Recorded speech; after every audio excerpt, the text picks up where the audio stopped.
আমাতুল্লাহ আয়াত, ইসলাম প্রচারে এক ধাপ এগিয়ে। আসসালামু আলাইকুম। আজ থেকে প্রায় ১৫০০ বছর আগের ঘটনা। কাবা শরীফ যে রয়েছে তার দরজার মধ্যে ৭টা আলাদা কবিতা সুন্দর করে ঝুলানো থাকতো, এবং ওই ৭টা কবিতা ছিল ওই সময়ের শ্রেষ্ঠ ৭জন কবির সবচেয়ে শ্রেষ্ঠ কবিতা। মুহাম্মদ সাল্লাল্লাহু আলাইহি ওয়াসাল্লাম যখন নবুয়ত প্রাপ্ত হলেন, যখন কোরআনের আয়াত একের পর এক নাজিল হতে থাকলো, এক সময় এরই ধারাবাহিকতায় নাজিল হলো হচ্ছে সূরা কাউসার। তো সূরা কাউসার যখন নাজিল হয়েছে, এটা ঘটনাক্রমে আবু জেহেলের কান পর্যন্ত পৌঁছেছে। আবু জেহেল সবচেয়ে বিদ্বেষ পোষণ করতে হচ্ছে মুহাম্মদ সাল্লাল্লাহু আলাইহি ওয়াসাল্লাম এবং ইসলামের প্রতি। উনি এই সূরা কাউসারের যে আয়াত নাজিল হয়েছে সেইটা নিয়ে দৌড় দিয়েছে এক জায়গায়। দৌড়াতে দৌড়াতে উনি একজনের বাসায় গিয়ে নক করেছে।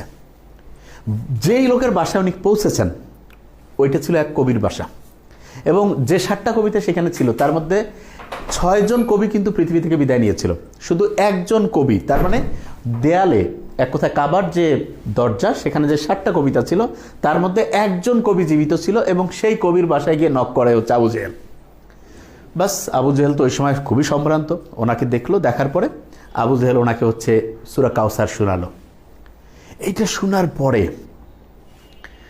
যিনি সবচেয়ে শ্রেষ্ঠ যে কবি বেঁচে ছিলেন, উনি শোনার পরে ওই সূরা কাউসার ওটা আবার লিখিত নিয়ে এসেছিল হচ্ছে আবু জেহেল। ওইটা নিয়ে ওই কাগজ নিয়ে, হ্যাঁ ওই সময় তো আসলে কাগজ না, যেটার মধ্যে লেখা হতো আর কি, ওইরকম একটা জিনিস নিয়ে উনি একদম কাবার দিকে হচ্ছে দৌড়ানো শুরু করছেন। আবু জেহেলও পিছনে পিছনে আসতেছে। ইনি অবাক হচ্ছেন যে কী হচ্ছেটা কি। এরপরে ওই শ্রেষ্ঠ কবি ওনার নিজের যে কবিতা ছিল সেই কবিতাটা হচ্ছে এখান থেকে টানানো যে কবিতা ছিল সেটা খুলে ফেললাম। এরপরে সেখানে সূরা কাউসার ওই কবিতাটা টাঙিয়ে দিলেন, এবং তার নিচে উনি একটা এক্সট্রা লাইন লিখলেন মিল করে। সেই লাইনটা কি, যে এটা কোনো মানুষের কথা নয়, মানে এই যে সূরা কাউসার এটা কোনো মানুষের কথা নয়। আর অনেকের মাথায় প্রশ্ন আসতে পারে যে আরবের সবচেয়ে শ্রেষ্ঠ কবি, মহাকবি একজন, উনি সূরা কাউসার মাত্র 3টা আয়াত, ঠিক না, যেখানে আল্লাহ বলতেছেন যে তোমাকে কাউসার দান করছে, অনন্ত কল্যাণ, নামাজ পড়ো, কোরবানি দাও, আর তোমার প্রতি যারা বিদ্বেষ পোষণ করে তাদের হচ্ছে বংশধারা বিলুপ্ত হয়। মাত্র 3টা আয়াত দিয়ে একটা হচ্ছে যে কি সূরা। তো এই সূরার মধ্যে কি এমন অসাধারণত্ব আছে যেটার কারণে এত আল্লাহ যে চ্যালেঞ্জ দিয়েছে যে 10টা সূরা বানাও, কিংবা পারলে একটা বানাও, কিংবা পারলে একটা আয়াত বানাও, অথচ আরবের এত কবি মহাকবিরা কিছুই করতে পারলো না। কারণটা কি? কারণ হচ্ছে আরবের যত কবিতা আছে এই কবিতাগুলোর 16টা টাইপ আছে। কিসের উপরে? মাত্রা এবং ছন্দের উপর ভিত্তি করে। যারা বাংলা সাহিত্য সম্বন্ধে একটু ধারণা রাখে তারা জানে যে মাত্রা ছন্দের উপর ভিত্তি করে, যেমন অমিত্রাক্ষর ছন্দ, তারপরে হচ্ছে যে সনেট, এরপরে ওই যে মাত্রাবৃত্ত ছন্দ, তারপরে অক্ষরবৃত্ত ছন্দ, এরকম ভিন্ন আছে না, এরকম 16টা টাইপ রয়েছে আরবি ভাষার যে কবিতা আছে তাদের। এবং শুধু তাই না, আরবিতে যত সাহিত্য রচনা হয় যেগুলো গদ্য, সেগুলোর 2টা টাইপ আছে।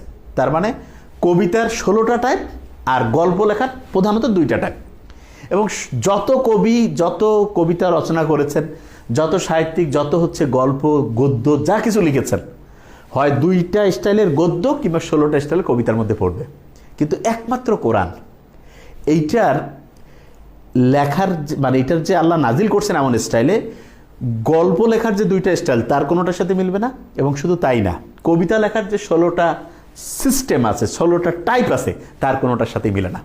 এবং এই কারণে সেই তখনকার ওই যে জীবিত যে মহাকবি তিনি লিখে দিলেন এটা কোনো মানুষের কথা নয়। তো নিশ্চয়ই আমরা বুঝতে পারি যে কোরআন যে আল্লাহ নাজিল করছে এটা তারই একটা প্রমাণ। এবং আল্লাহ যেহেতু আমাদেরকেও ম্যানুফ্যাকচার করছে, এই জন্য আমাদের জন্য যেটা সবচেয়ে কল্যাণকর সেইটা আল্লাহ দিয়েছেন। এই জন্য কোরআন যত মানব, যত বুঝতে চেষ্টা করব, তত সার্বিকভাবে উন্নত হতে থাকবো। Thank you so much. আসসালামু আলাইকুম।